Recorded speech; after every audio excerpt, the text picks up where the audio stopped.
The air itself is filled with monsters.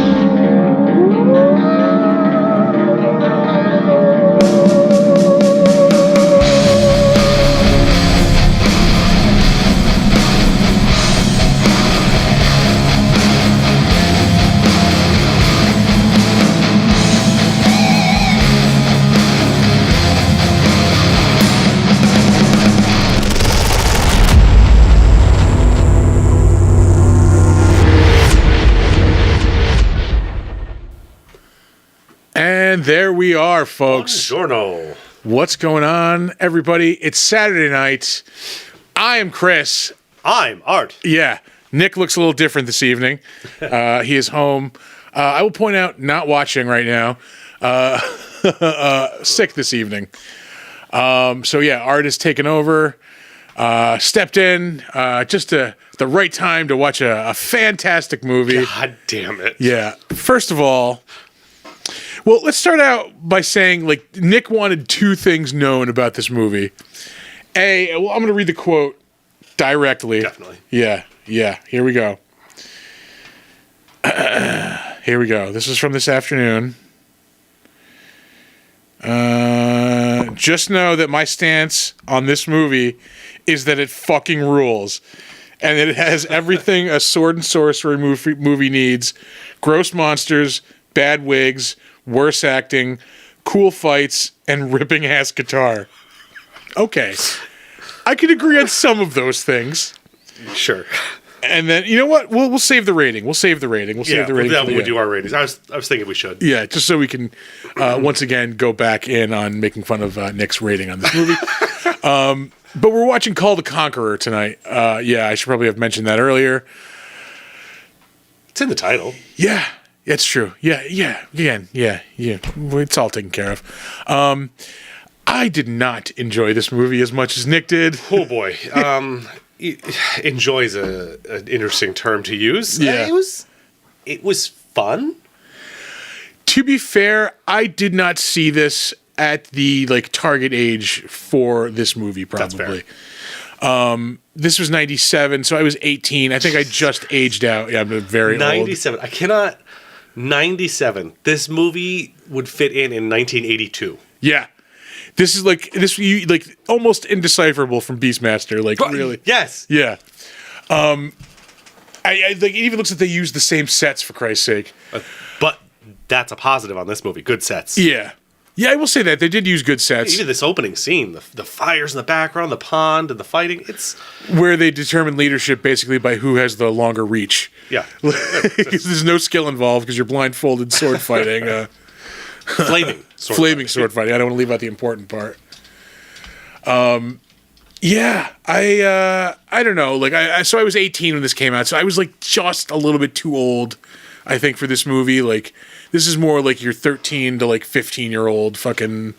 See, I was right in that, and I didn't get into this one. Yeah, no, it was... Oh, Nick.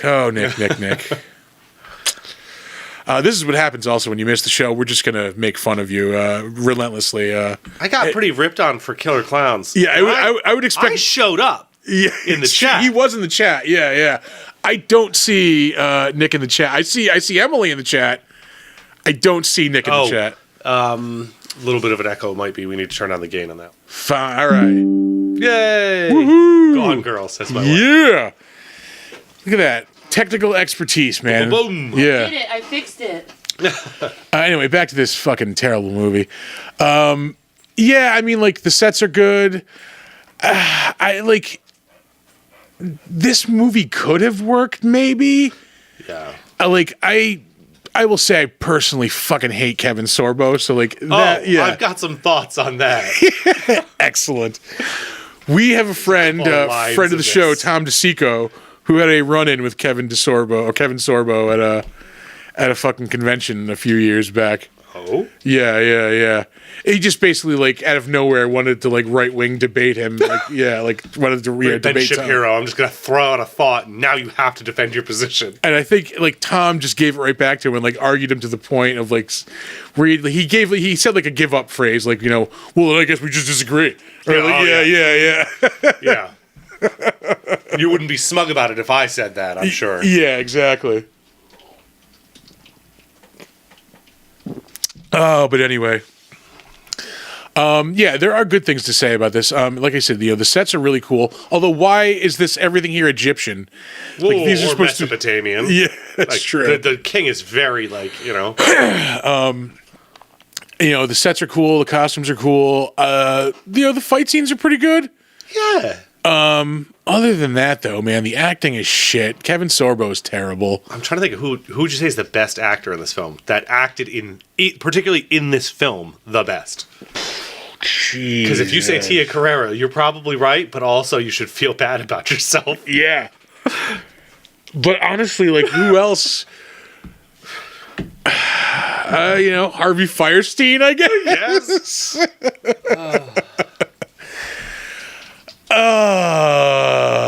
Make you feel good? No. It's that guy's toxic. Lightfoot. Yeah. Kevin Sorbo is a terrible human being. I'll say it. What is he going to do? Debate me on that? Yeah, right. Yeah. What else is there to say about this? I mean, like, good to say about this. There's not much. Like, I really like.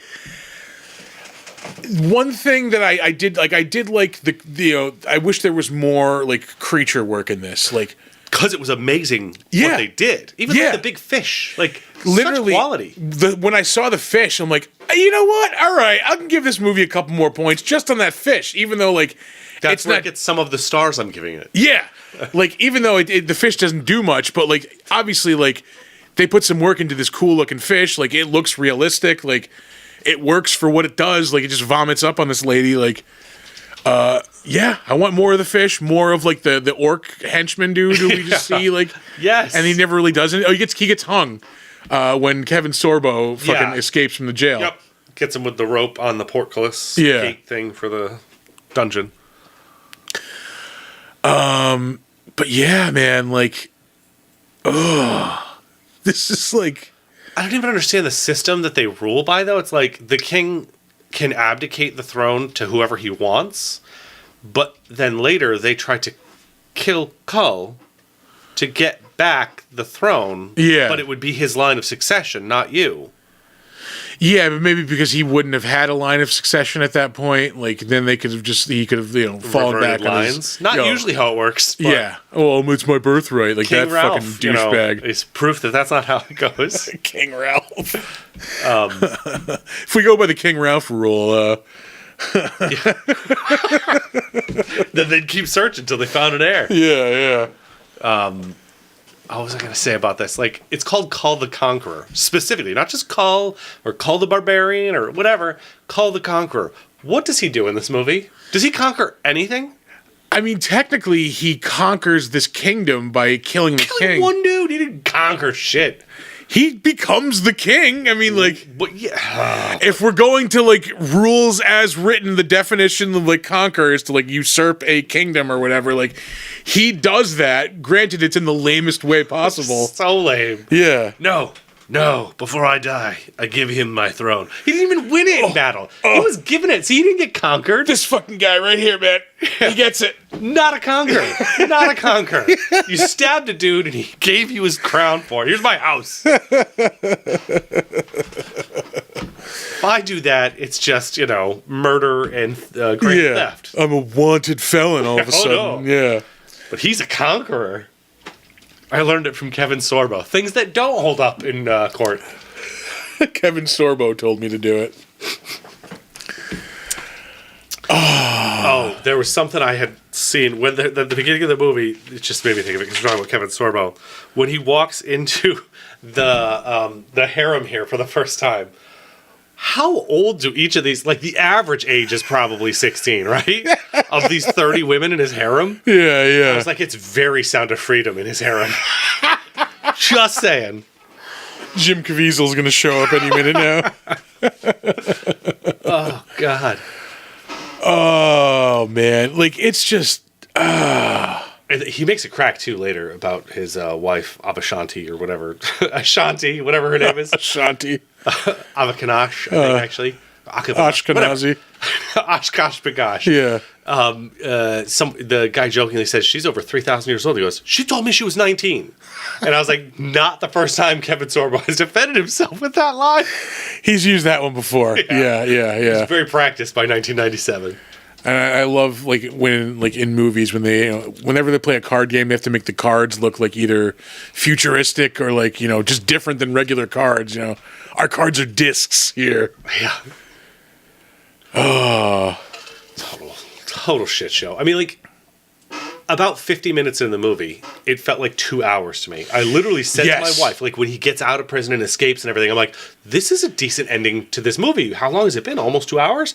50 minutes. It's 45 minutes left. It's like a 97-minute movie, and it feels like a week. It doesn't stop. I kept getting distracted and having to pause and rewind and fuck, I don't want to rewind, but I missed this terrible dialogue. I'm sure it was very plot central, but it is. Every line in this movie moves the plot forward because they try to slam a trilogy of plot into one movie called an anti-Hobbit. An anti-Hobbit. This is an instead of taking one book's worth of content and stretching it into 3 movies with lots of random nonsense. A whole universe of books and cramming it into 97 minutes. Yeah. I wonder why there weren't more sequels. Yeah. Huh. That's a mystery. In 1997, people were done with Kevin Sorbo. I'm trying to think of other things I can say. I did they said the creature work was good. The makeup for that was good. The makeup on the dude with the burns, that was cool. It's pretty quality, yeah. But when they did use CGI in this, fuck, was it horrible? Oh God, yeah, the face on the moon and the eternal flame. You telling me we can't get a fucking real fire in here? You just blow it up. You can't go buy a couple of bags of firewood and then propane torch, just blowing into the air because they wanted a perfect permanent flame. Take it out again. Yeah, take her down. Yeah, bad, just bad. I have some thoughts on causes for that that will come up in the trivia. All right. Anything else to earnestly say that is good about this movie? It's over? Yeah. They make a big deal of him fighting with an axe in the beginning. Oh, yeah. And then he never fights with the axe again until the very end of the movie. He gets it from a dead corpse. Again, there's something in the trivia for that one, too. Oh, all right. There was some decent trivia. If most of it tied back to one fact, that's different. Oh, boy. I really am stretching to find, good things to say about this. I like some of the, thoughts behind it. The skeleton of this movie could have been an A. It could have worked with, a more talented fucking lead actor. Replace one or two of the actors with a little bit more strong roles. Yeah. The weakest role was General Tagliatore or whatever pasta his name is. If he was the weakest actor, then this would be a decent movie. But he's the strongest actor, and he's middling at best. Sorry, dude. Facts is facts. At least in this movie. I don't know. Actually, no, sorry. The best actor is either the eunuch or the pirate captain. That pirate captain, I don't remember the actor's name. Raspy gay guy. Oh, Harvey Firestein. Yes, that guy. Yeah. Hey, facts are facts. To be fair, if Raspy we're gay guy. Yeah. He knew who I was talking about. For the majority of the 80s and 90s, there wasn't being a gay actor isn't a big deal now. Back then he was the gay actor. There was nobody, he was the raspy gay actor. That was it. Anyway, go ahead.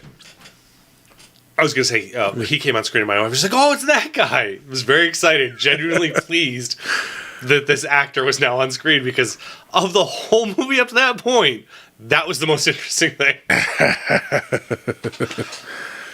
Oh, man. We're really stretching here. I want to be positive because at this point, it's got all the right materials, the skeleton, to be an excellent fantasy movie. And I love a good fantasy movie. Next week's episode, point in case, I could nick me out for that. I could talk about that for days. I'd watch it multiple times to really catch details. We should probably mention, we have a whole graphic for this, and I forgot to load up also. But we are in the middle of a sequence of films that they don't really, there's kind of a loose theme. The theme is that they rhyme. The theme is that they rhyme, basically. But over the next couple of weeks, and, like, it's going to be even more fucked up because, like, we have things happening in between that, like, are throwing the schedule off. Yep. So, like, they're not going to be all in a row either. Nope. But we're doing Kull, Krull, Kingdom of the Crystal Skull. I shit you not, the other night was up till, like, 1 a.m. working on that graphic for Totally worth it. Yeah. And I even added the fart at the end, like Nick asked for. Our logo farts out of screen at the end of this thing, like. So good. Yeah. It's so good. Yeah. But yeah. So Krull, I would watch that for days. To get ready for that. I loved that movie when I was a kid. Yeah. Like, yeah. We could just talk about that instead of this, maybe. Let's just start talking about Krull instead of Kull. But I mean, like the sets are fucking awesome. They really like so good. Did a lot of awesome work there. Like, there's just the bones are good. Just the flesh is fucking rotten. Like, yeah, and like I said, I even like some of the lore and stuff. But they've crammed so much in that it's just sort of too much to follow. Yeah. For like 97 minutes. Was it me or was it also very distracting when Tia Carrera was like supposed to be like red-haired, green-eyed? Like, it was very fucking distracting. I was just so lost as to. First off, when I saw her name in the opening credits, I was trying to figure out how they were going to cram that in. Yeah. Like, how are you going to fit Tia Carrera into this bomb? But they like, work. They're trying to make this clearly fucking Asian woman look like a Celtic fucking, like, witch. And it's just odd. It's just weird because she has red hair and green eyes. But again, she's Asian, so like, It just doesn't look right. Yeah. You know. Notably, though, this movie has two of the main leads. The two main female leads are multicultural. Tia Carrera's got like 4 things going on. I can't remember what they all are. Yeah, just like Hawaiian, Chinese. Yes, like, there you go. And then there's like 2 others. And then Marina, whoever the knockoff Catherine Zeta-Jones. That's what I said to my wife. Karina Lombard. There you go, Karina Lombard. She's also she's like I think Filipino and Native American. All right. And then of course Lightfoot is Lightfoot, so he's Native American. So that's how they convincingly made them sort of pass as brother sister. Okay. She actually is half Native American. Yeah. All right. But yeah, no, I think we should just get into the ratings on this. Like, there's not really much left to say. Like, I think I can safely say you and I did not enjoy this movie as much as Nick.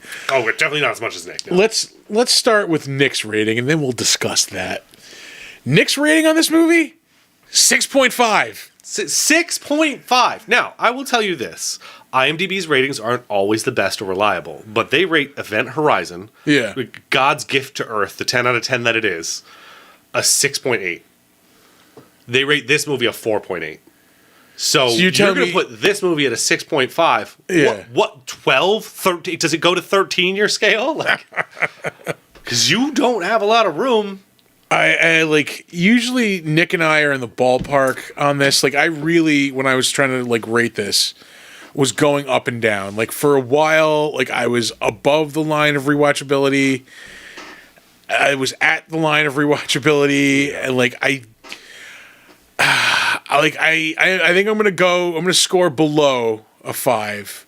I'll go a 4.5 because, like, as cheesy as this was, I maybe could see myself like throwing this on like in the background if I needed something on, like if it just happened to be on TV.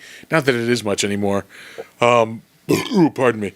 But this is like a fucking sci-fi original movie, like in terms of quality. Yeah. Like, yeah. So I think a 4.5 on this for me. Is that the rewatchability line for you guys? Because like I give the line of rewatchability a 5. Like anything above a 5 is rewatchable. Anything below it is not. I'm gonna say it's below the line because I wouldn't freely put this on, right? But I also like wouldn't necessarily turn it off if I just needed background noise. I think I have a stricter scale than you because in my mind, 5 to like say 6-ish was rewatchable, but I would never intentionally rewatch it. Yeah. And then like 6 to 7s are those I'd rewatch it, and I would actually search for it and watch it out. Yeah. And then above that was like your specials, your pretty much every year I'm rewatching. Yeah, anything like 8 or 8.5 and above is Those like, are the every year. Got to make sure I get it. You know, so on that scale, it's hard because I want to say I'd rewatch it if somebody else hadn't seen it for the entertainment value. Yeah, And on that, if we instead of movie and monster movie, if we did movie and would I watch it because it'd be funny to laugh at? The laugh at probably 5.5, 6. Yeah, I can go that high on this. Yeah. But the actual, like, as a movie, I paid $4 to rent this, and I will give it a star for each dollar. Like the fucking, like the corpse, the Tia Carrere's corpse, it looks fucking awesome. It looks like a cool fucking monster. And like his troll orc friend there. Yeah. You know, pretty decent modeling on him. Yeah, 4. 4, and that's for everything that isn't the movie. Still shots would be just as good to look at. Yeah. See, look at how shitty that That's the CGI background. looks. You're telling me you Without can't get fire? Like, seriously. Again, a propane blowtorch. Yeah. It's just record the flames coming off of it. Every now and then you need like a burst. You throw some Yeah. baking powder into it. Have some fucking poor PA sitting at the bottom of chime it. in. Like, I have a question. When did Jurassic Park come out? What year did Jurassic Park come out? 92? 94? 3, I think. And Or their split the effects, difference. they had fire effects, and those don't look too bad. They kind of hold up today. So they had the access. They could have made it better. Oh, yeah. yeah. They could have just made fire. You don't need it to be CGI. Like, It's like fire is something we've been working with for a while. literally since the dawn of time. That is modern civilization's creator.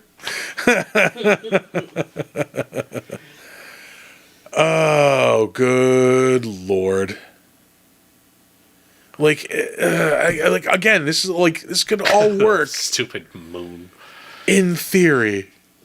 Yeah, all the parts are there. I just, I'll get to it in a minute, but there's a very good reason why I think it's just like they stopped putting any effort in at some point. All right. Yeah, let's move on to the trivia. Okay. All right, we can do that. Not to bother you with trivia. I used to think they were kind of trivial.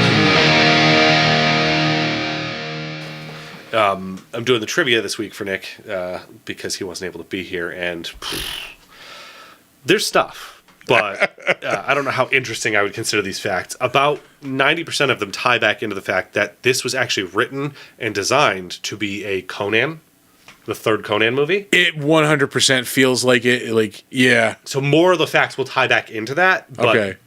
what ended up happening is Schwarzenegger passed on it, and so they decided to go with Robert E. Howard. Like another A property. different property, the Kull series. Yeah. And so, again, a lot of the facts will tie back to that, but that's the first interesting thing. This I loved. In the Finnish translations, this movie, of the actual source character, Kull is Kall, Kall, Okay. because apparently the Finnish word for penis is very close to Kull. They did Penis not. the Conqueror.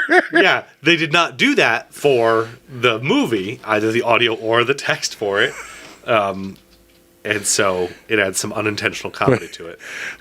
All hail, Penis the Conqueror. I miss the sound effects buttons. So here's another one that ties back in. Tia Carrera, Roy Brocksmith, Sven Ole Thorsen, and Pat Roach all worked with Arnold Schwarzenegger in the past. Yes. This was supposed to be a tie-in with them, Yeah. but they left those 4 on the movie. A lot of these when dudes. they're all people from Schwarzenegger films. Yeah, a lot of the dudes in this movie were in Conan the Barbarian or Conan the Destroyer. Yep. And here's a good one that I loved. Kevin Sorbo cut himself with a practice sword and demanded rubber swords from that point forward. You fucking Little pussy. bitch. Yeah. Arnold was playing with his practice swords when he was doing Conan. Yeah. And they were light because they're usually like wood in the middle and then just metal coated outside. He's like, and no, stuff. give me a real fucking sword. He asked for a real sword, and they forged him a real sword. That's the flip of that. Yeah, That's Kevin, ama- wouldn't God protect you from injury? yeah, right. Oh my God. This is a point you touched on. He starts the movie with the axe, makes a big deal about how good he is with it, but then loses one fight, and then he's like, "Man, I'm never gonna use an axe again." Yeah. The axe hurt my feelings. Go to a safe space, Sorbo. Anyway, later on in the movie, in the ice cave, he grabs one. It had been written in that was actually going to be Kull's father. Oh, okay. All right. It really didn't add much to it. Like, Nope, they scrapped that, but it's in the novel for the book that's actually his dad he takes the axe from. Huh, all right. Realization of the movie. It might have actually made this a little bit better if they, like, oh, it's my, fucking my dad. Like, yeah. I don't know. So, yeah, I don't know. It didn't make much sense. It's going to be the third Conan film. That's why I had those people. It was supposed to feature him as a 45-year-old. But again, it would have been weird. It wouldn't have worked. I caught this immediately, and I don't know why it needs to be a trivia fact, but I'm going to mention it. When she says, "I've altered our pact, pray I do not alter it further," I was immediately like, "Okay, Darth tits out." Yeah, I thought the same thing. I said to my wife, I said, "Okay, Darth tits out." I was like, what a stupid thing to do, but all right. Yeah, let's throw a bone out there for the nerds. So, this was unusual for a Hollywood film. I'd mentioned this earlier. Both the lead actresses are multiracial. Carrera is Hawaiian, Chinese, Spanish, and Filipino. That's where I remember the Filipino. Okay. Karina Lombard is half Swiss, half Native American. All right. So back to the Conan stuff. Here we go. Akvasha is actually from a Conan story called The Hour of the Dragon. The movie's plot is literally the plot of Hour of the Dragon. Because in the Kull series, the guy who runs Archeron is named something else. Oh, God, what was it? Something just as stupid. Zaltotun. Jesus Lord. Yeah, it's with an X. I really feel like a lot of the names in this are just like, there's just like not vowels, syllables, like on a dartboard. They're just throwing like darts to hit. Yeah, so certain syllables. And then like this fact is about Conan. After appearing in Conan the Barbarian and Conan the Destroyer and doing uncredited stonework in Red Sonja, Kull the Conqueror marked the first time Sven Olthorsen had an actual speaking part in a movie based off the writings of Robert E. Howard. That's a very specific subset, though. Yeah. Yeah, how many really, like, movies based on Robert E. Howard properties are there? There's, like 2 Conan movies. Well, 3 now. With that shitty fucking Jason Momoa one. Yeah. And then this. There's 4 Conan movies. Yeah. Or 4 Robert E. Howard. No, this is a Conan movie. Yeah. That's what I'm saying. Every fact ties back to that. It's like, that's why these people are in it. That's why it was originally greenlit. By this axe I rule. He says that is actually from Robert E. Howard's Kull, though. Oh, we should have just watched Conan. Fuck the rhyming scheme. God, but again, to my wife's point, what does this have to do with big dumb monsters? There's 3 monsters this whole movie. Hey. Other than Kevin Sorbo. Yeah, he is a monster on his own, for sure. When does the fish come? Because I want to see it now. It's not till later on when they're on the boat. After he escapes. Yeah. Yeah. So you still got 15, 20 minutes. Okay, I'm excited. It's pretty good. The fish is pretty good. They did, like, honestly, like, when I saw the fish, I'm like, all right, yeah. This movie fits into like a 1982, 1983 fantasy film. Chris's quote before, the fish doesn't do much. It does it for me. I put it in the chat because it made me laugh. But yeah, that's really it. Again, a lot of it just ties back to Conan and how this would have been better if Arnie had just signed on. Yeah. What was he doing in 97? Batman and Robin. Oh. Good choice, Arnie. Good choice. Dick. And probably like a Racer, too, was around that time, maybe. Better than that Batman movie, but... All right, we'll move on to the better known as. I know you. I know you. I knew you. I knew you. But you ain't you. Sorry, we're in the middle of the sex scene right now. Oh, yeah. That's happening. Oh, yeah, that's rolling around 90 sex. I think This you is should in every commentate it. steamy 90s movie. Steamy. You like should the- commentate it, like a ESPN sportscaster. Oh, yeah. Oh, it's over already. Yeah. Well, it's Kevin Sorbo. I'm surprised it lasted that long. She's a little old for him. He thinks she's 19. Oh, he put fire in her mouth. That's something. Definitely. All right. All right. Let's do it. Better known as, we will start off with the director, John Nicolella, who would pass away not that long after this. 1998 he died, it looks like. Yeah, this was I was going to make a joke about this being his last movie, but now I can't. I was like, this was so bad, they just, you couldn't direct after this anymore. But no, he died. Oh, no. What? Oh, wait, I do have a button for that. Yeah. He directed an episode of a show I always mention when it pops up. In 1995, he directed an episode of Mantis on Fox. I don't know why that show is so stuck in my head, but it was on right before the X-Files. It was on at 8. X-Files was 9 o'clock. Right. And it was this shitty superhero show. He was this doctor who invented an exosuit that let him be a superhero, and yeah, it was fucking terrible. That sounds very 1995. He directed a series of TV movies, Vanishing Son, all in 1994, 1 through 4. Jesus Christ. Yeah. Did 3 episodes of the 90s Untouchables TV series. An episode of Melrose Place, 3 episodes of the spin-off of that show, The Heights. It was all in the same 90210 universe. Anything else worth noting? He did a Mike Hammer TV movie in 1989.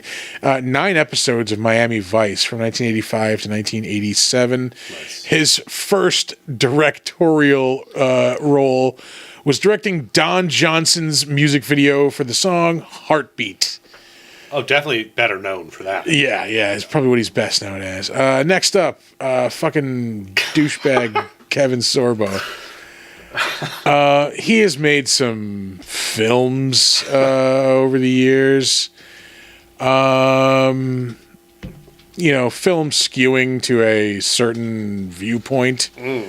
And we're just going to gloss over most of them. Basically, anything that still says in production or post production, Yeah. skip right over. It's all a lot of sci-fi, Dragon Man, The Adventures of Luke Starr, Spartacus Z, I'm sure these are going to be blockbusters. May I bring up a Kevin Sorbo role that's very important to me that I already brought up in the chat? Yes. It's that he plays the deadbeat dad of Benjamin McKenzie's character on the OC, and he's just as terrible there as he is pretty much everywhere else. But at least he was on the OC. Everyone watched the OC. That's the story. He was in a movie called Bezos. Is this a Jeff Bezos movie? Oh, it for sure is. Yeah, it's got to be. I'm sure it's... Does he play Bezos? I'm sorry. Jeffrey Bezos. Yeah, if Kevin Sorbo's in it, I'm sure it's some fucking Fox News produced fucking movie or something. I hope they make a Trillionaire song. glorification. The Jeffrey Bezos song. So good. Leonard Riggio. I assume that's based on a real person that I don't know. Yeah, I have no idea. I don't know any of these names. Oh, Mackenzie Bezos was his wife.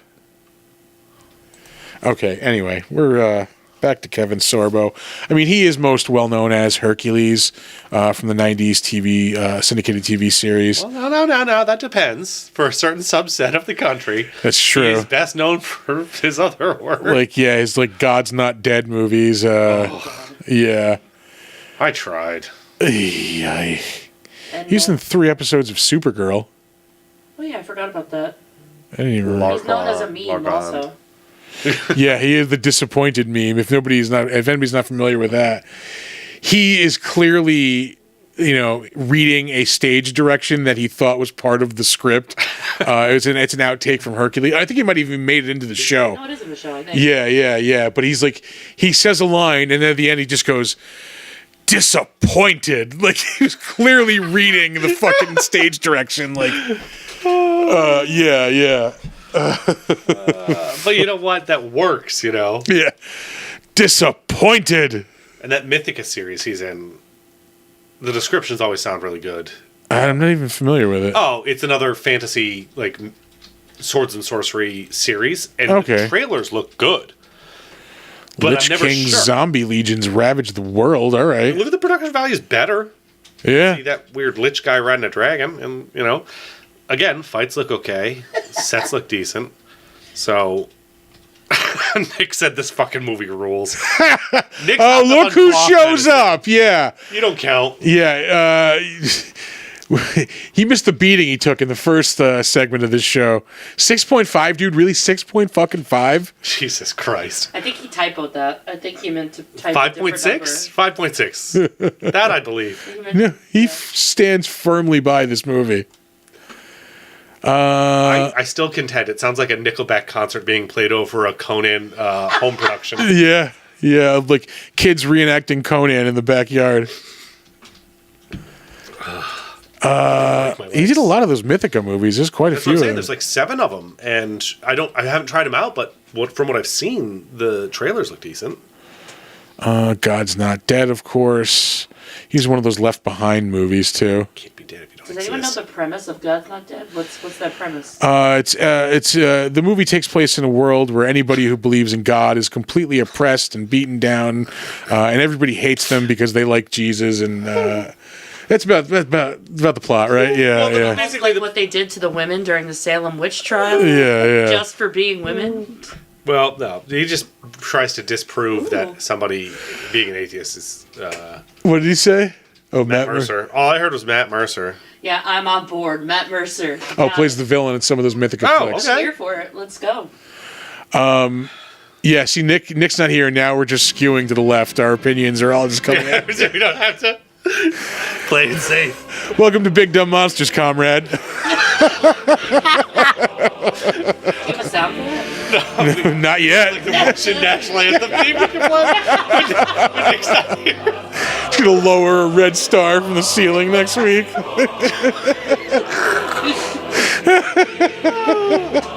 have Donner carry My the reviews flag are as well. defined as regrettable. Our movie review. Nice. How do we rate this?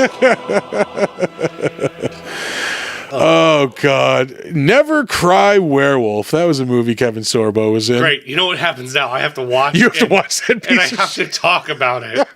God damn it. Well, now we could. It's be a good time to mention fucking Art's upcoming project for the channel. Yeah, so I will be doing a little spin-off show called Regrettable Reviews featuring me doing a miniature version of the show boiled down where I catch the things that the guys kind of don't touch on because they're not big enough. They're not Shit, we don't want to monster watch. shit they don't want to watch. So like Twilight I'm going to cover. Is there? Yes. AJ's going to be on for that one. Yes. But otherwise, like the actual movies that I kind of like, but don't really feature a monster or any protagonist or antagonist in that way. So it's gonna be a lot of sci-fi mostly, but there's ghost haunting stuff that you guys wouldn't really ever want to cover. Yeah. That I think fits. And not to say that like we wouldn't do something that you would do or you wouldn't do something that we've already done. Like different points of view are always good. Yeah. So those are gonna be just little short episodes that I throw out, just to fill in the gaps, give you a taste of something else, a refresher. Yeah. I'm gonna open a beer to that.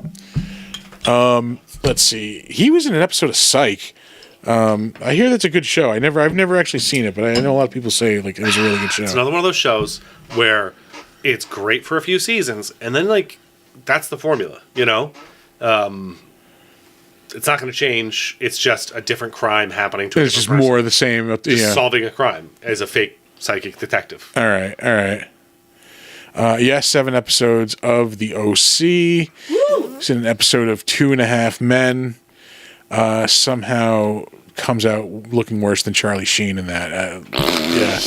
Again, Kevin Sorbo.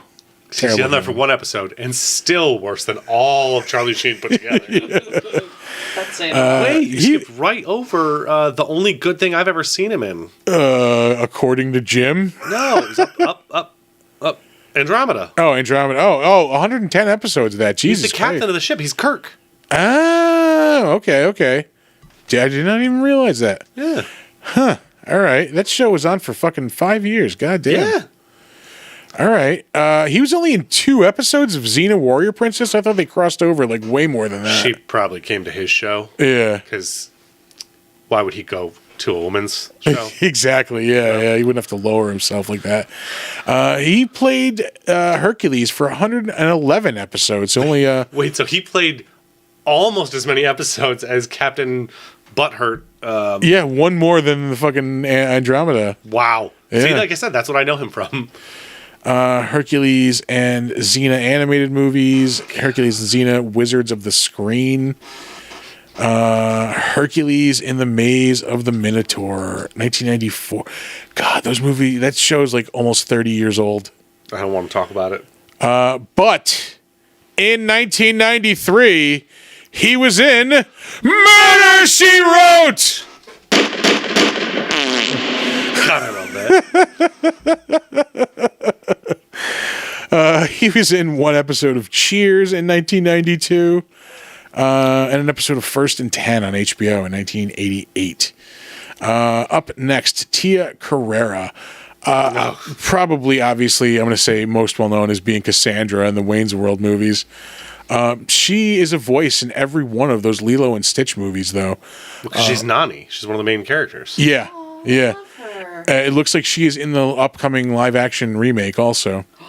Different character, I thought unfortunately. that was a joke. Yeah, no, This is they're in They're production. really making it? yeah, it's Says in production. and she has a character named Mrs. I Cocoa. hope Stitch is cute and not ugly like Sonic was that one time. I hope it's nasty, and I hope that they make a horror spin-off. Oh, I haven't watched Winnie the Pooh yet. It's coming. I thought you did watch that. No, I was going to, but then I got too high and I got upset about them eating Eeyore, and so I didn't watch it. Wow. Wait, what's Nick saying now? Hey, Dave, how are Saying you? hi to I Dave. called in sick to the podcast, so Art is covering my shift. Oh, hey, Dave, what's up? Dave from Insane Games. Yay, Dave! Oh yeah, what else? I mean, like, she's made the rounds in a lot of like TV series and like a lot of one-offs. NCIS Los Angeles. Let's see, Stretch Armstrong. She was in an episode of Family Guy. Gloss over the Legend of Halloween. I didn't even know that. I went right over it. 2018. The Legend of Halloween. So apparently Halloween in Hawaii Yeah. is celebrated differently. She was in 2 episodes of Hawaii Five-0. Asteroid versus Earth. Oh. 2014. I'm going to say sci-fi original movie. Yeah, Almost. need to look. Yeah. I guarantee it. Guarantee it. She was in 14 episodes of Scooby-Doo Mystery Incorporated. She played old Daphne at one point in that, among other voice roles. She was in 2 episodes of Warehouse 13. That was a sci-fi series. Check them out. CSI Miami.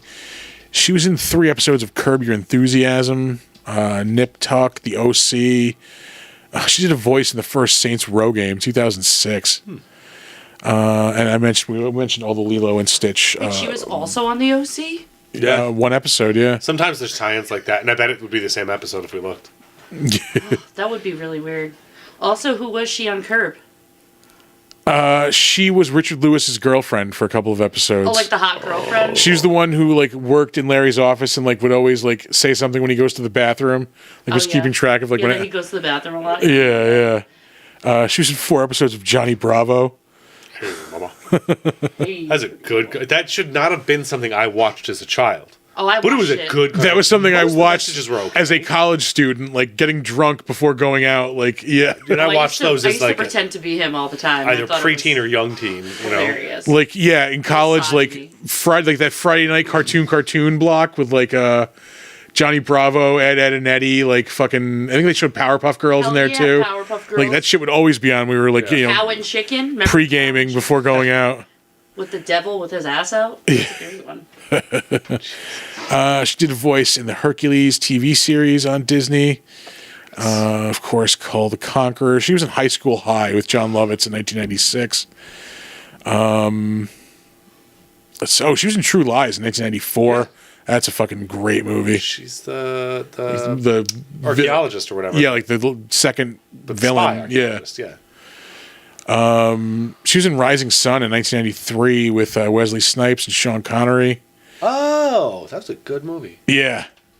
She was in an episode of Tales from the Crypt in 1992 on a dead man's chest. This one came up a couple of weeks ago. What did she do on a dead man's chest? It's directed by William Friedkin. So oh, shit. We have a sound effect for Murder, She Wrote, but not for Tales from the Crypt. Tales from the Crypt. We need to work on that. That bothers me. Yeah. Deeply. Yeah. Oh, she did something on a dead man's chest. Yeah, Greg Allman was in this episode. Jesus. Wait, like From the Allman Brothers. what? Steve Jones?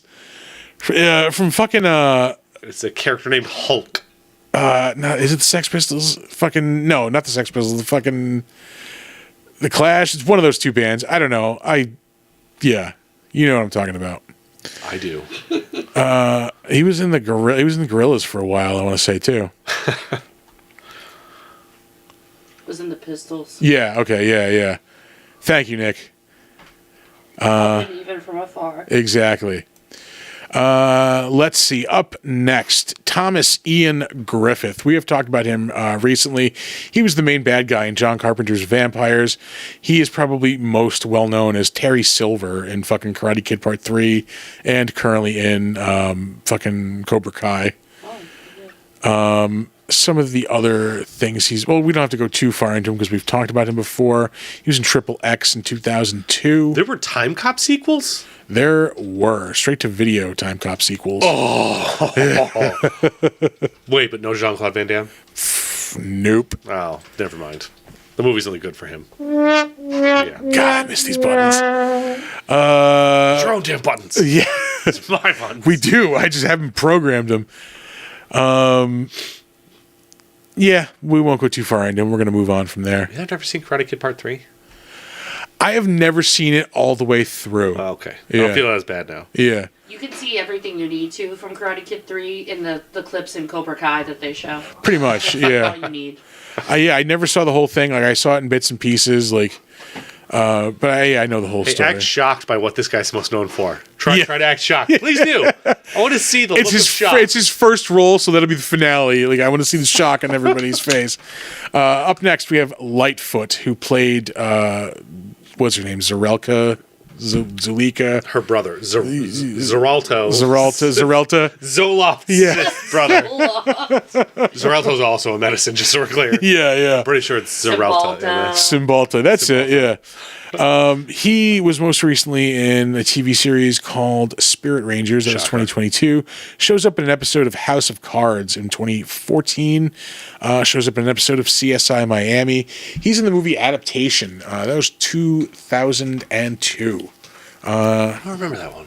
It's with Nicolas Cage where he's playing like the twins and like they're learning how to like screenwrite. Oh. It's very fucking meta. Okay. I'm good. Yeah. And that's got a 7.7 here. Yeah, it's a really good movie. Yeah, don't get me wrong. He played Nightwolf in Mortal Kombat Annihilation. Did he? Oh. Yeah. Did he? Surprise! Yeah, Surprise? Okay. that was a movie we watched one of our quarantine movie nights. Ascalante. That was his. Ascalante was his movie. Ascalante. Believe it or not, his first role was in a movie in 1995, The Indian in the Cupboard. Yeah. Oh, I loved that movie when I was I was going to try and beep out. Yeah, wait. The Guess who he played? Oh. Really? Yeah, that was the joke. I got it. He played the cupboard.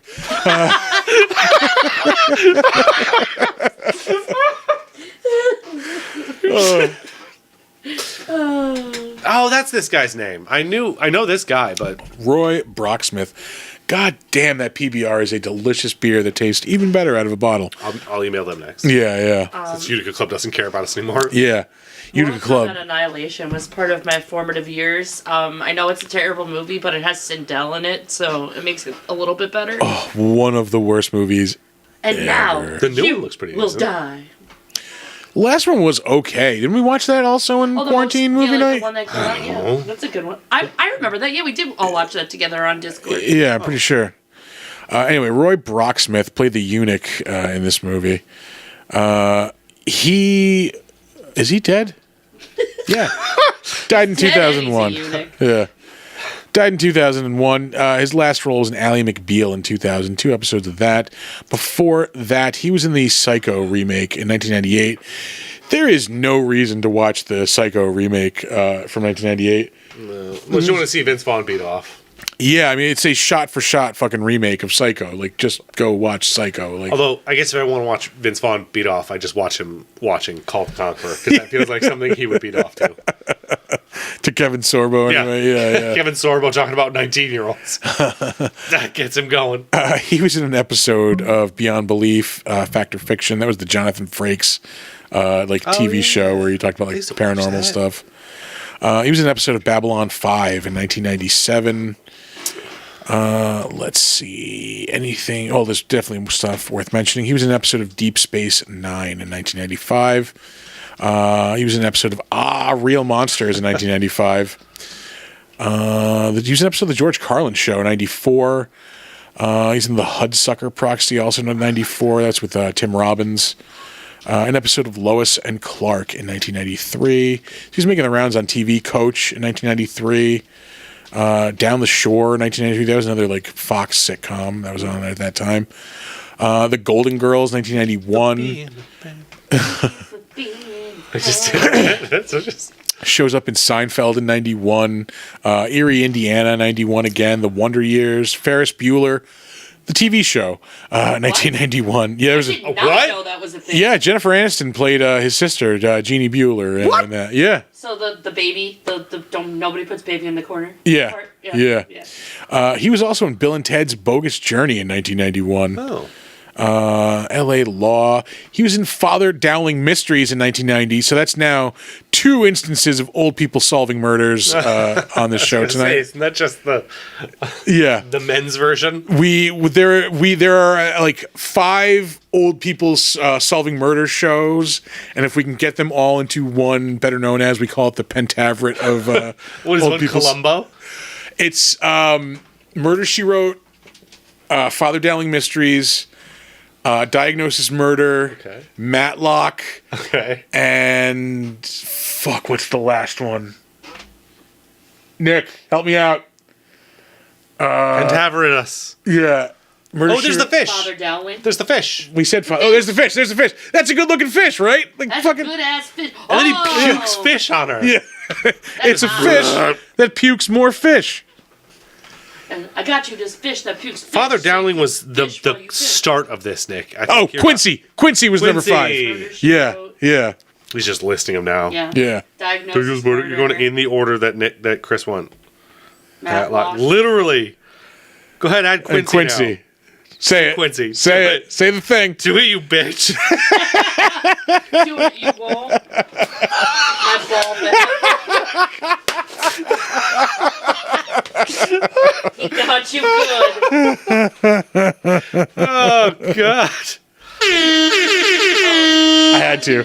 No, I mean, I was hoping I would get a reaction. That was a good one. You should have the Curb Your Enthusiasm theme song as one of your sounds. Oh boy. Hauser. Yeah, he shows up in Doogie That Howser. movie I'm not allowed to watch with my wife home. Arachnophobia. Yeah. She's that's afraid of spiders. That movie would fuck her up. Yeah.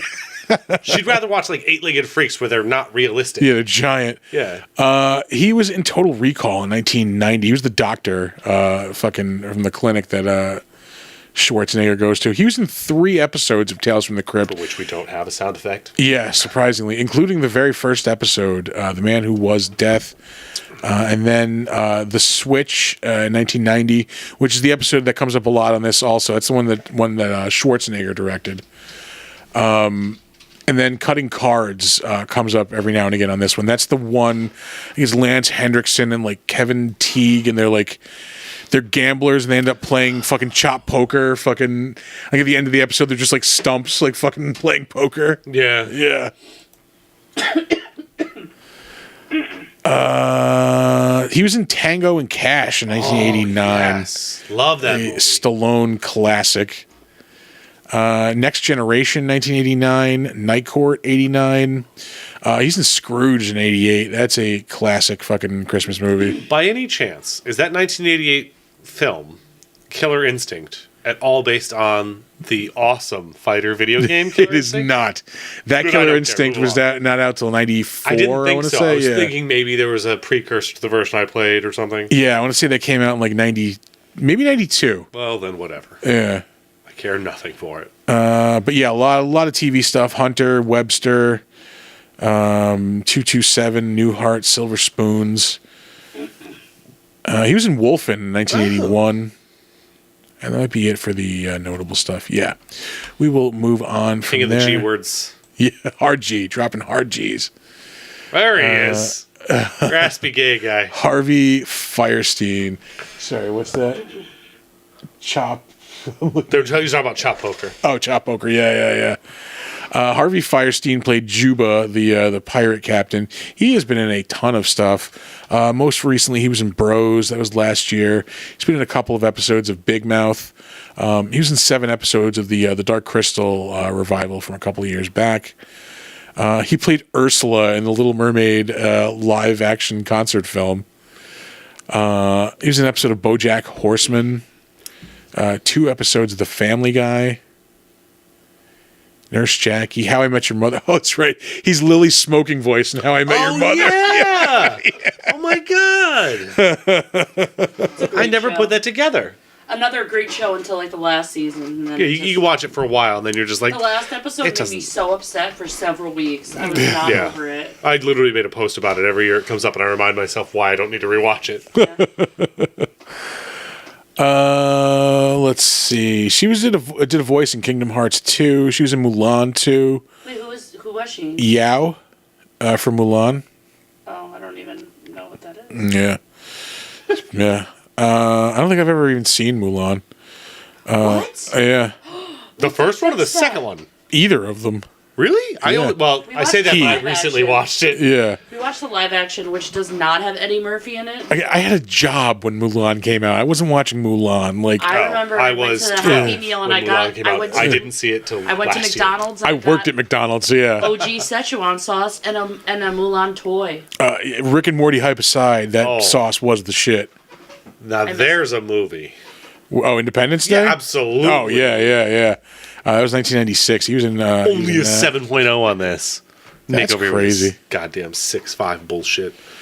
Bullets Over Broadway with Chaz Palminteri, 1994. Mrs. Doubtfire, 93. Oh, in 1992, he was in Murder, She Wrote! That's always going to be funny. Shows up in an episode of Miami Vice in 1986. We will move on from there. Up next, Karina Lombard. Nothing. She's been in some stuff here and there. She's in something upcoming called The Oath. As far as recent stuff, she was in an NBC show, Timeless. That was 2016. Oh yeah, that's podcasting right there, folks. She was in an episode of NCIS, CSI New York. She was in 5 episodes of Rescue Me, which is a fucking great show. I've been meaning to rewatch that. She was in 16 episodes of The L Word. That was from 2004 to 2009. Fucking great show, also. Shows up in an episode of the original Flavor CSI. Anything else worth mentioning? Kull the Conqueror. Violet Earth. She's in Legends of the Fall in 1994. She's in the Doors movie in 1991. That was her second role ever. Warhol actress. Yeah.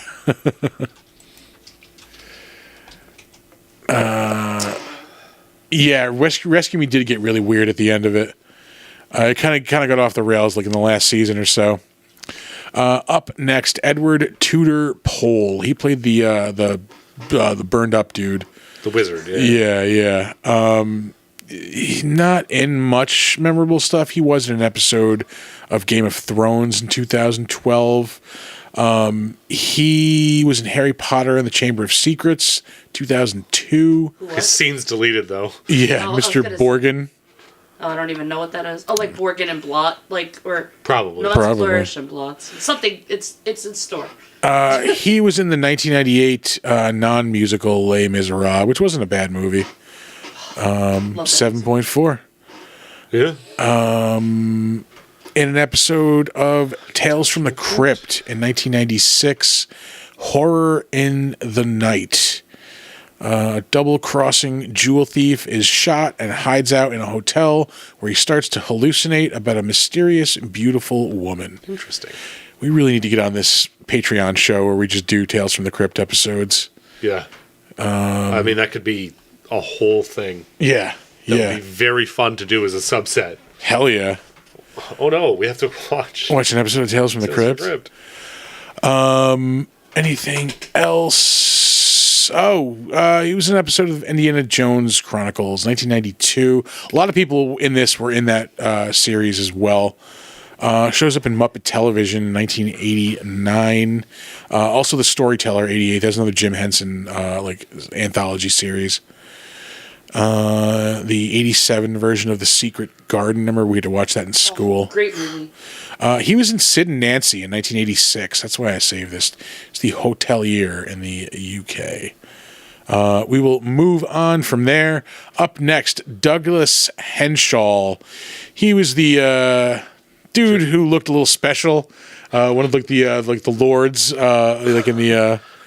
When he gets killed, he's the guy that she pushes him out the window and he explodes. Wait a minute. Yeah. I just watched this movie again and I don't know what we're talking about. Yeah. When Tia Carrera, she touches his forehead, he catches on fire and she shoves him out a window and he just explodes. It looks like one of those stock footage things of a car going over a cliff, but it's like a dummy going down a cliff and it just explodes. That was the wizard dude that she did that to because she was mad at him. Shit, you might be right. No, it was him because when she does it, his eyes are ooh, kind of crossed when he goes out the window. Okay, I'm pretty sure. I think it's this scene right here. I thought where he basically insinuates that you should be sleeping with me instead. No, because the wizard dude, remember, he gets pushed into the fire and disintegrates in a very cheesy CGI Yeah, effect. and that actually threw me off later on. Yeah, because she gets mad at him here. She's about to do it. I'm pretty sure. Yeah, they're gonna go out on the balcony. no, it was the other dude. I'm telling you. Oh, Yeah. he screams there. You're right. You must yeah. be right. I just don't remember what he said to her that pissed her off. Douglas Henshall. Still in things that are upcoming. Not really a lot of known stuff. In Plain Sight. Wasn't that? Oh, no. I thought it was the TNT series, but it doesn't appear to be. Outlander. 4 episodes of Outlander, yeah. 8-4, I would guess they do. Yeah. Blowjobs Across Time, from what I understand that show to be what? about. That's pretty much what I understand that show to be about. It's people time traveling and fucking people in other times. I kind of want to go watch it. I already did want to, but now I have an 8.4 interest. I have an 8.4 interest. Hey, stop talking about one-man car wrecks. Rude. Some trauma happening right now. How I Was Stolen by the Germans. It's a 2011 movie. There had to be a reason I saved this fucking dude. Primeval, 16 episodes. That was a British show. The British guy was on British TV? What? Believe it or not, yeah. Anna Karenina. Gentleman's Relish. Oh. Okay, first off, I don't know what Gentleman's Relish but I'm Pardon me, the calling lady that. has some gentleman's relish across her forehead right That's what now. I was gonna say. I was gonna say, anytime you finish outside, it's called the Gentleman's Relish. Oh my god. The gentleman's relish. Nice having me on a mic. I know why I saved him. He played T.E. Lawrence, Lawrence of Arabia, in 2 episodes of the Indiana Jones Chronicles, or The Adventures of Young Indiana Jones. Okay. Yeah, anything else worth mentioning? He was in Rose Red. Nope, not even the Stephen King thing. Nope, it's short. That's probably it. Yeah, like the rest of this just kind of looks like meh. Yeah. Taggart. Moving on. Sven Ole Thorsen, who we have also talked about before. I forget exactly what movie. We'll get to it, though. He is probably most well known for being LaFours in Mallrats. He has been in a ton of shit, though, over the years. He was, also in that one Time Cops sequel. Also, that says SS Bodyguard. So, are you telling me in that time? Oh, it's the Berlin Decision. Okay, Yeah. That's a Nazi Germany Time Cop sequel. Yeah. I might watch that, even though there's no JCVD. He was in Charlie's Angels Full Throttle. That was 2003. So sorry for your loss. Yeah, he's in The Sum of All Fears in 2002. That was a good movie. Yeah. Collateral Damage. That was when Schwarzenegger started like the downslope of his career. That was 2002. He shows up in Gladiator in 2000. Tigress. Yeah, that's a fucking great movie. He's in The 13th Warrior in 1999. That's a good movie, too. Yeah, he was in the original Baywatch series for 2 episodes. He's in Best of the Best 4. I will mention before I forget to mention it later. Coming up, I will plug us. We're going to be at Saratoga Comic-Con in a couple of weeks. I'm going to be talking at a panel with fucking Eric Roberts. So there will be best of the best questions. Fucking Tom and I were here last night fucking coming up with questions and things to talk about. I legit cannot wait to talk to Eric Roberts. Then we're also doing the horror panel on Sunday. And also we have, we're not going to spoil that. We have a guest coming up this Sunday. Not tomorrow. This next coming Sunday. Who will also be at the con. But anyway, back to the credits. This Sven Ole Thorsen shows up in George of the Jungle, 1997. Shows up in the classic Baywatch spinoff, Baywatch Nights. Steamy Baywatch. He shows up in Bulletproof in 1996 with Adam Sandler and Damon Wayans. Shows up in Eraser in 96 with Schwarzenegger. Mallrats 95, of course, LaFours. Shit, you don't know who LaFours is? He's in The Quick and the Dead also in 1995. I fucking love that movie. I don't know if I've seen that. Oh, it's a Sam Raimi directed Western. That sounds good. Yeah, oh, dude, it's so good. It's about this town that has like a tournament, like a gunfighter tournament every year, and like it's just the quick and the dead. Whoever the quickest person fucking wins, and like Leonardo DiCaprio's in it, Lance Hendrickson's in it, Gene Hackman's in it, Sharon Stone's in it, Russell Crowe's in it. Like literally everybody's in this fucking movie. That sounds good. Yeah, it's a great. Generally fucking speaking, movie. if someone says Western, I'm like, nah. Yeah, you have to add that modifier, something else there. Sam Raimi directed Western. Sam Raimi Western. All right. Yeah. It's been way too long since I've watched that movie. Nick said, if you don't ask Armand Asante, or if you don't ask Eric Roberts what Armand Asante smells like, I'll be upset with you. And to be frank, I'll be upset too because I want to know. Inquiring minds have asked. Little known fact that we discovered yesterday. Hold on. Why did she get topless here? I don't know, but I loved it. Now that I'm I complaining, don't see anything. Yeah. It was just like her and her book. Oh, God, I can't think of the word for the under things. Bloomers. Bloomers, there we go. Eric Roberts' boxing coach, I forget what movie, in the 80s, was Danny Trejo. Love it. Yeah, I definitely want to ask about that.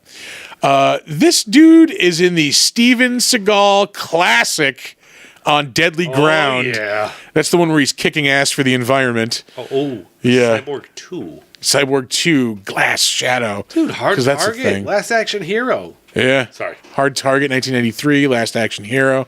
I love Last Action Hero. Like, that movie got... So good. Yeah, that movie got shit on for years, but it is so good. 6.5, a little harsh, but better than some of the other ratings they got here. He plays the demon in Dragon, the Bruce Lee story. The demon that's, like, haunting Bruce Lee's family. Oh. That's another fucking awesome movie I haven't watched in a long time. He's in an episode of Walker, Texas Ranger. Quantum Leap. Solid show. He's in Lethal Weapon 3. Ah, I love that. Shows up as a mall security guard in Terminator 2. Shows up in the original Flash TV series in 3 episodes. Shows up in Abraxas, Guardian of the Universe, with Jesse the Body Ventura, 1990. He is in this show from the 90s that I remember when I was a kid, called Captain Power. It was called Captain Power and the Soldiers of the Future. Twins. Yeah, he's in Twins in '88.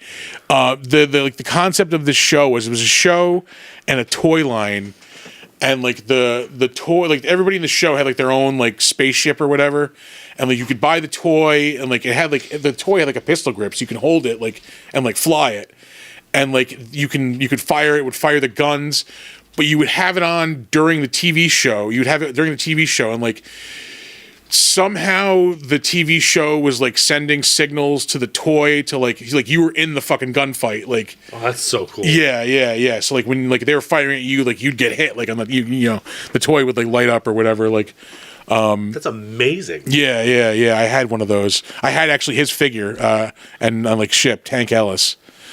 He was in The Hunt for Red October in 1990. Also, another fucking pandemic movie that we watched. Yeah. That is just a good awesome. movie. Yeah. We mentioned Twins, Red Heat. So he's worked with Schwarzenegger quite a bit. Yeah, Captain Power. Fucking that. I was watching that show every fucking Sunday morning with that goddamn thing. Running Man. He's in The Running Man, 1987. Predator. That's why we talked about him. He was in Predator, 1987. He's in the first Lethal Weapon, also another classic.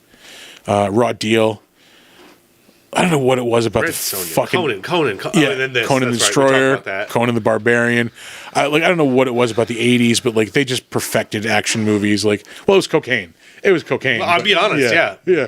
That's what Hollywood is missing. Yeah. Is a lot of cocaine. Bring Cocaine. that cocaine. Yeah. But like- I think that's a thing that Hollywood would get behind if we. Hashtag end the strike. Give everyone cocaine. I think I will even go so far as to say that like Last Action Hero was like the end of that era of like the perfect like action Honestly, movies. Yeah. Last Action Hero was the last action hero for me. Yeah. Until you get to like the Expendables, where it's almost just an homage and a joke, like a self-burn. Which Eric Roberts was in.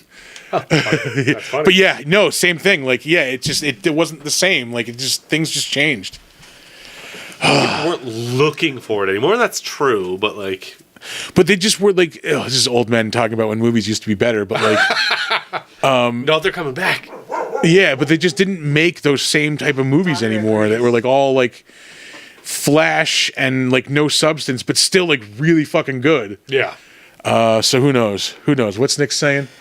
He was in all the Arnold stuff. Because they worked out. together and they were in bodybuilding contests together. Oh, okay. They oiled each other up, is what he's saying. Yeah, they Or definitely. whatever. I'm not here to ask questions. They've had greasy roll- hands roll on each each other. other, yeah. Yeah.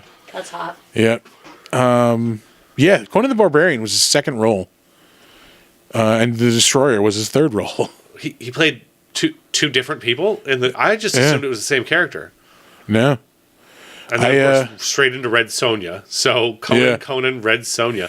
Which was the TNT lineup for years. I'm just surprised that he then went on to like a standard action film. Yeah. It was like fantasy. I'll hold the gun. No joke, for years, like TNT, like every like Friday and Saturday, it was just like Conan, followed by Conan the Destroyer, followed by Red Sonja. Yeah. It was, yeah. Sven-Ole Thorson. Up next, Terry O'Neill. He played a person in this movie. Are you sure? Yeah. So that's what I say whenever they don't have their role in the known for section, I have to fill He time. was Dragonheart. Well, I'll get there. Sorry, he was in the better known Suspense. for. He was in this British series, Holby City, that has been like super long running on British TV. I have mentioned this before. The first time I went to Vegas, I somehow ended up like getting pissed drunk with this actor who was in that show. Ended up in this dude's entourage somehow. Anyway, fucking. He's in the League of Extraordinary Gentlemen in 2003. 2002, he's in the Gangs of New York. What else? Entrapment, 1999, with Catherine Zeta-Jones and Sean Connery. He's in The Man Who Knew Too Little in 1997 with Bill Murray. Kull the Conqueror, Dragonheart, of course, 1996, another Sean Connery movie. Very good. Well, he's a voice in that. In the Name of the Father, 1993, with Daniel Day-Lewis. It's like an IRA movie. His very first role was in Conan the Destroyer, 1984. I remember seeing that in the drive-in when I was a kid. I was 5. Pat Roach. He is most well known as the Nazi who gets thrown into the airplane blades, and also the Nazi who gets thrown into the Indian guy. He's the Nazi who gets thrown into the airplane blades in Raiders of the Lost Ark, and he's the Indian guy who gets thrown into the Rock Crusher in fucking Temple of Doom. But he is also in a lot of horror movies over the years. Kull the Conqueror, of course. He is Zulki. Shows up in Robin Hood, Prince of Thieves as the Celtic chieftain. Indiana Jones in The Last Crusade. He plays a Gestapo. He's in Willow. He's General Kale in fucking Willow. The dude with the skull mask. Yeah. I love that mask. That helmet is awesome. That is very fucking cool. I've wanted to make one for a long time. Yeah, that'd be like I've seen a few of those cosplays over the years, but not many. Like that's one that like people would fucking really think was cool. He's in Red Sonja and Conan the Destroyer. We mentioned Temple of Doom. He's in Never Say Never Again, 1983. It was Sean Connery's last James Bond movie. Again, Raiders of the Lost Ark. He plays Hephaestus in Clash of the Titans. He has hepatitis and plays Hephaestus. I thought I was gonna slip that one in there, but you got it. You picked it up. Hephaestus? I've been saying Hephaestus my entire life. I've been wrong. It's like when Ted the Chameleon was pronounced Chameleon. That just means that you do a lot of reading. It doesn't mean anything bad. Aw. Although, in this case, I would tend to agree that it's spelled Hephaestus. Weigh in, chat. His very first role was in A Clockwork Orange, 1971. Such a good film. Yeah, his second role was another Stanley Kubrick film, Barry Lyndon. I don't know that film. That one I think is like the French fucking like military or something, like in the 1800s, 18th century England. Sorry. Irish rogue wins the heart of a rich widow and assumes her dead husband's aristocratic position in 18th century England. Okay, but like the description does not make that sound interesting at all. Yeah. Nor does it seem to have anything to do with the clearly, I don't know, that looks like Wild West cowboy dueling they're about to do from the God damn it. Poster? The poster. Yeah. This is where the dude goes out the window, I think. This guy looks like he should be riding the short bus. Yes, okay, yes, this guy. He's like a chromosome short of, No, I don't think he's short. I think he's got an extra one. Probably somewhere between 22 and 23. Just wedged in there. Just somewhere there, that range. That guy. Paul Kinman was in this movie. He has been in stuff recently. He was in Asteroid City, which I turned off after about 30 minutes because I am fucking sick of Wes Anderson. He was in an episode of The Witcher in 2019. I've seen none of that. Here he is. This guy he catches fire. Yep, you're right. Eyes go crossed. There he goes. Goes out the window Buddy. like in Braveheart. And then explodes. Do they know that that's not how bodies work? That's not how burning works. It's not how... Her red hair is very jarring, I must admit. Oh, he also played Hephaestus in Clash of the Titans, the 2010 version. Nice tie-in. Yeah, I'm yeah. gonna Google how to say it. Merlin in 2008. Oh, love her. He's in Spartacus for 2 episodes in 2004. Or Spartacus, it's all in the pronunciation. Put the emphasis on the wrong syllable. Yeah. Anything else? He's in First Night in 95 with Sean Connery. I like that movie. Really? Is that bad? It's a 6 something on this. 6.0. Right? Yeah. Which is gracious. Like a steamy medieval drama. I liked getting swords. I liked seeing knights, and I liked all that. So Yeah. I took what I could get. He also shows up in the Young Indiana Jones Chronicles in 1993. And that's really it. finally, we have Paul Weston. He not in the. Is he dead? Because Is he dead? Still alive. okay, I just saw that the last thing that he was in was in 2016. So. Yeah, he's been in a lot of fucking Bond movies, like a shitload of them. But he was dope. in Rogue One in 2016. Still my favorite Star Wars property, I think. It's so good. Well, second favorite behind Empire, of course. Fucking, what am I saying? Yeah. Yeah. He was in Frankenstein Unbound in 1990, but yeah, he was in Living Daylights in 1987. He's in Top Secret in 1984. A great movie. So good. I know a little German. He's right over there. Yeah. He's in Return of the Jedi in 83. For Your Eyes Only in 1981. Nice. He is also in Raiders of the Lost Ark in 81. Shows up in Moonraker in 1979. The Spy Who Loved Me in 77. Carry On Dick, 1974. Now, is that like... My kind of movie. Yeah, Carry On Dick. It doesn't. There's no comma. Yeah. Or is that like... Is that your Carry On Dick, or are you Yeah, no. checking that dick? I was gonna This is say 100% my on the plane dick. dick.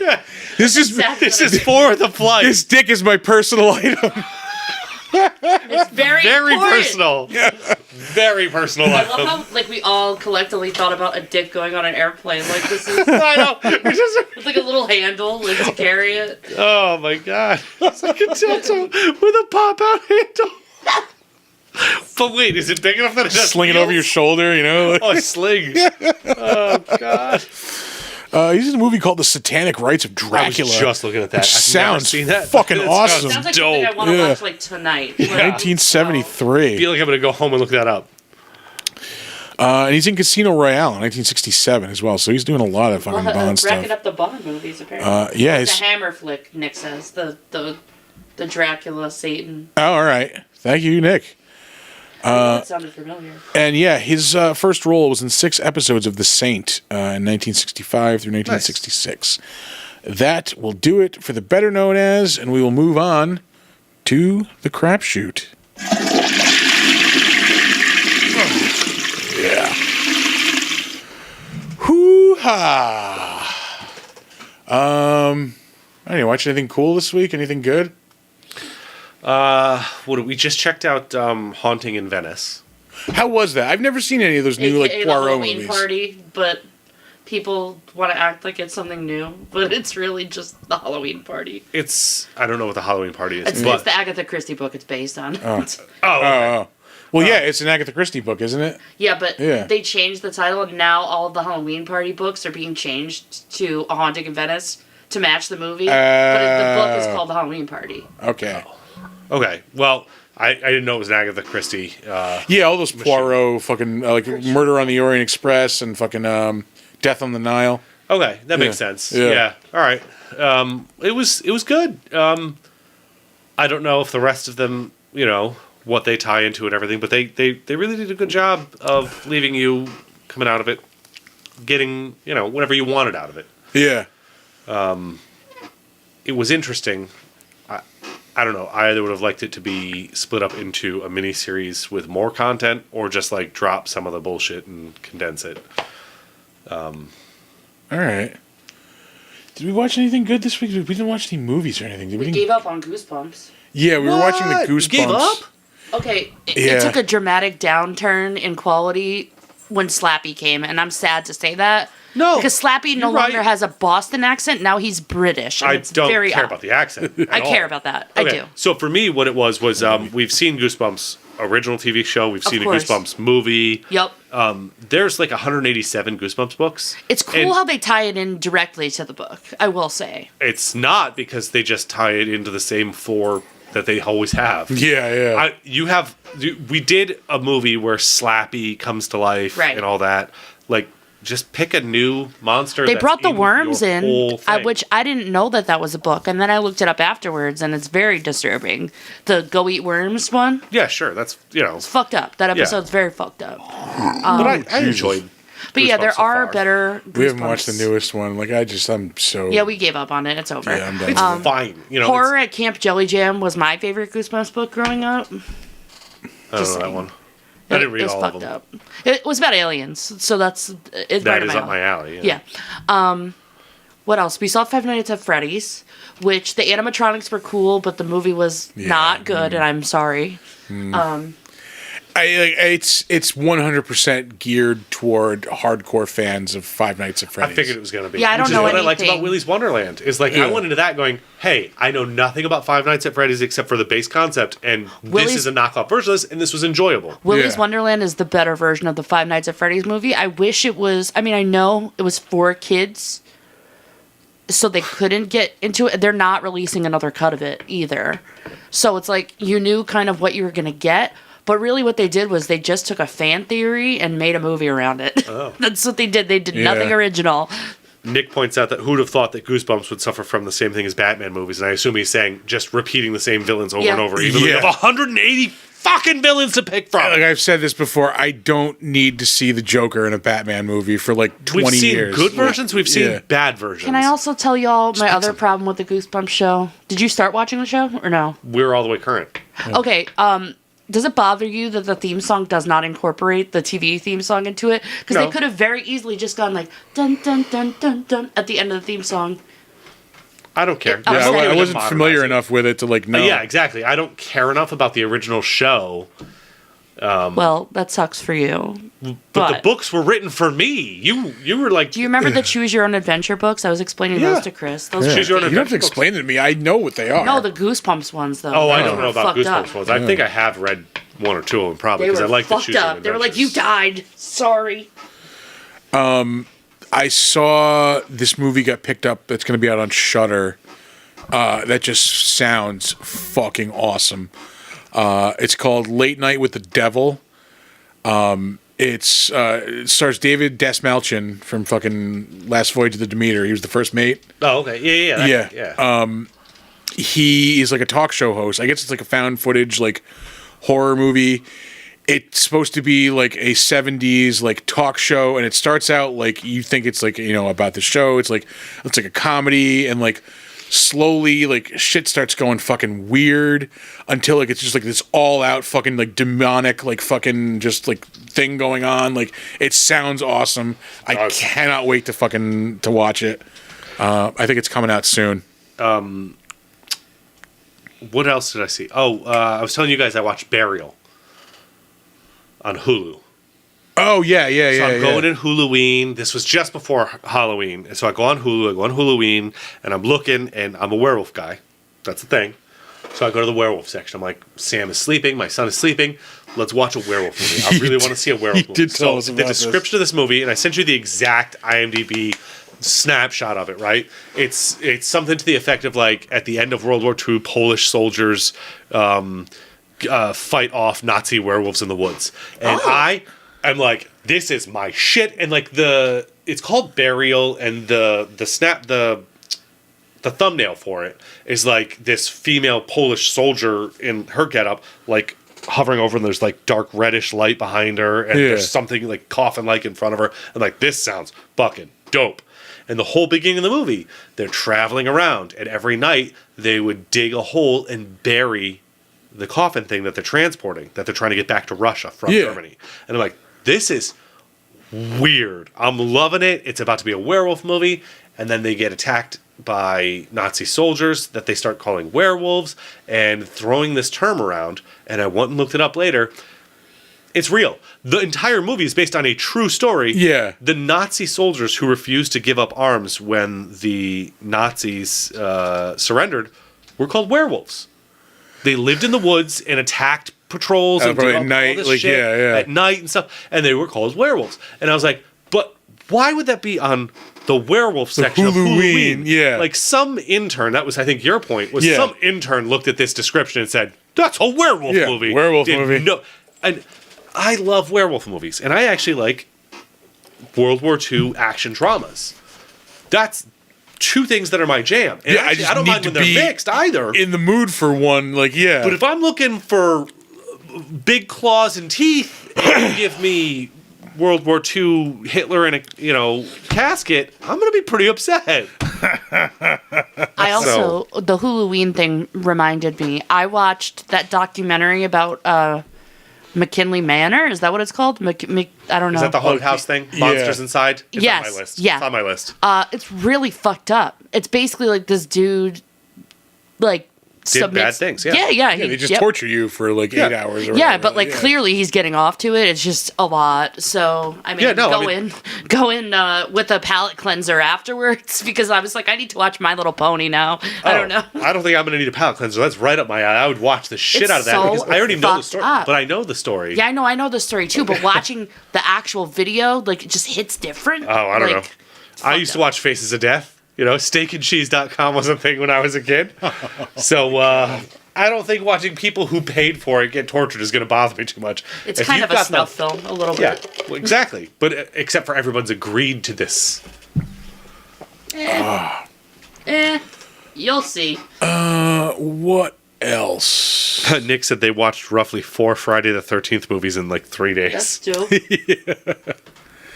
Yeah, that sounds about right. I was watching like AMC like nonstop towards the end of October because they were just showing like that sweet spot of like 90s and like late 80s horror like just constantly. Yeah, I love Halloween. I'm sad it's over. Like I said, I'm sad Halloween TV is over. Like I just wish there were like horror movies like there are like around October, just year round. Like I just turn one on. I mean, yeah, that's why they have the special Donner again arguing for streaming dog services. programming. Yeah. No, but he does not actually like dog programming. We have tried. It just makes everything worse. He really does like Doug from Up, though. We've talked that. He loves Doug Days on Disney Plus. For Great me, job. when Halloween ends, it's not even the movies, because I'll watch a horror movie any time of year and not feel weird about it. And I go out of my way to find like the holiday-themed ones, and I enjoy them just because they're themed that way. 'Cause, Yeah. again, commitment to a bit will make anything more enjoyable to me. So Thanksgiving, Santa's sleigh, those are fun for me, even though they're terrible. But what I miss the most is the music, because I listen to a lot of like horror punk kind of stuff year round. Yeah. But from October 1st until November 1st, that's almost exclusively what I'm listening to. I've got, your Misfits, your Wednesday 13, your American Werewolf. Yeah. Yeah, there's a band named American Werewolf. This I've been listening to this music podcast. I've mentioned it a couple times on the show. Kogar's Jungle Juice, it's called, and he plays a lot of like 60s, like just like garage like type of music, fuzzy like music, like a lot of like blues and fucking just awesome fucking music. And he did like a 3.5 hour like Halloween show. We were listening to it in the car. I remember that one day we were driving around. Yeah. And it was just all like just awesome like songs about like Frankenstein and werewolves. And, Yeah, like, that's what I love that stuff. Yeah. There were a couple of gems on that, too. Yeah. Like, I was there's like, a couple really weird ones, but there's a lot of really good ones. yeah, I love that stuff. My Halloween playlist is kind of always on rotation, but like, I just was listening to it today because I was like, I feel like I didn't listen to it enough during Halloween time. Just hits different, Yeah. That's what I'm saying. From October 1st to October 31st, being able to just non-stop have that kind of music and not even have to be like, maybe I should have a break for something else in here. Yeah. Nope. We used to start in August because we would have Spooky Scary Sunday when I was at Earth World. And it was a good time. Love Spooky Scary Sundays. So many Italian names in the production of this movie. Giorgio De Sidri. Marco Trentini. And then I feel like I went to Janko school. Svoboda. Which is from New Jersey. Reinhard Steger. There were quite a few Nordic people in this film as well. Yeah. Pier Luigi Basile. Yeah. I feel like I went to Maria school with Teresa all of those Barbosa. people. Alberto Tosto. Anything else worth mentioning? Like we already mentioned that I'm going to be doing my thing soon. We're not sure what days or when or how. No, I'm just thinking like It'll crapshoot happen. wise. We'll get there. We'll get there. Well, that's part of the crapshoot for me. Yeah. I've been playing the shit out of Spider-Man, but it's probably a good place to wrap it up. We've been doing this like an hour and 40 minutes. I will mention in 2 weeks we will be at Saratoga Comic-Con. Whoop whoop. Come check us out. We'll be there both days. I am doing panels on both days. I am doing the actors panel with Eric Roberts on Saturday. I am doing the horror actors panel on Sunday.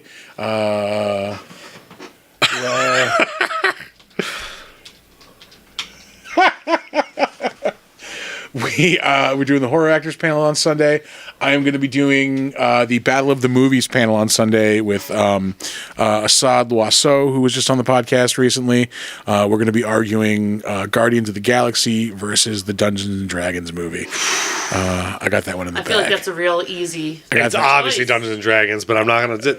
Right. We'll have a different debate some other time. Right. I'm happy to take the other side on Very it. excited for the Marvels next week or this coming week. Oh yeah, we're going to see that. But yeah, we'll be at Saratoga Comic Con both of those days. I think that's our last. That is our last con thing for the year.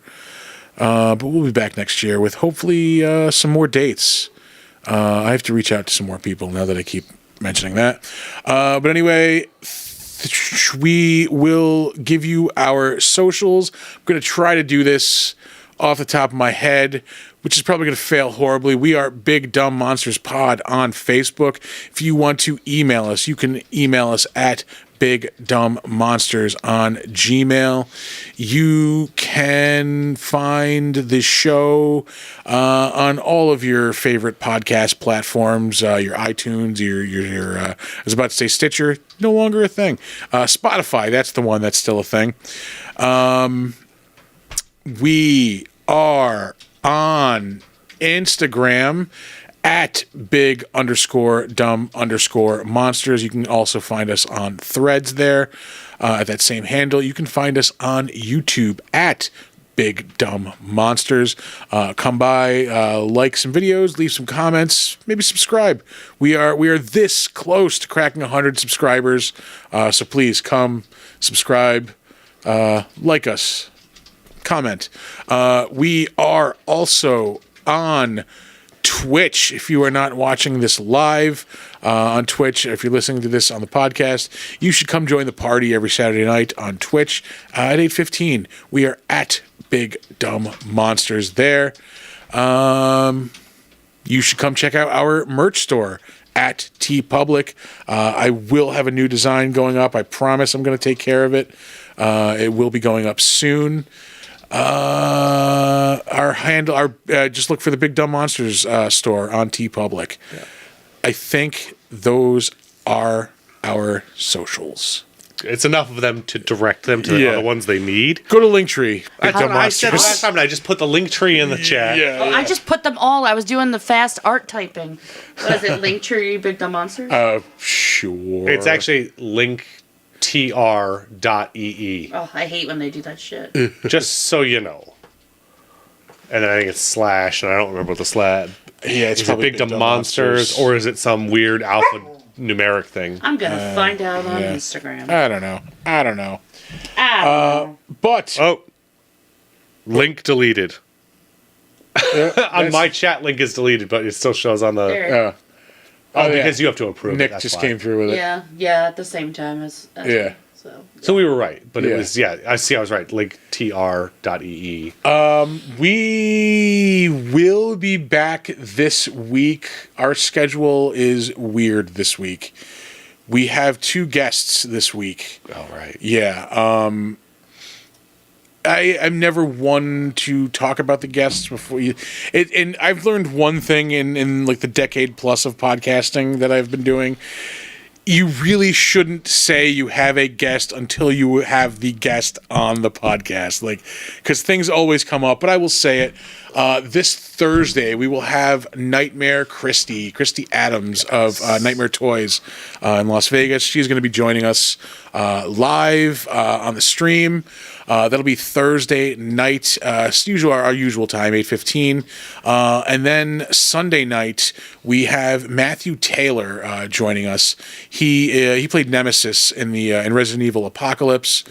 He is also going to be a guest at Saratoga Comic Con, but he'll be joining us Sunday night as well. So we're going to be on twice this week, barring any massive technical fuck-ups, which are always possible on this show.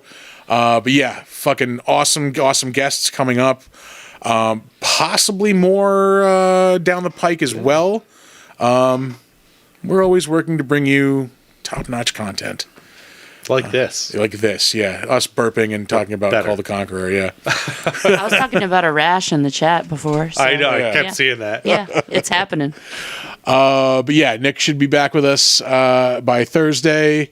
Yeah. You're fucked. Yeah. Otherwise, yeah, it's going to be a real short show. But yeah, Christy will be joining us Thursday, and then Matt on Sunday. So come on by. It's always fun here on Twitch with us during the live show. So thanks for coming by. Do you know the? I know it. All right. We have Some words of wisdom. Yeah. Words of wisdom, and that is never let ghoulies eat your ass. and never sleep in a deathbed. Bye-bye. Pardon me, the lady has some gentleman's relish across her forehead right now. That's what I was just gonna say.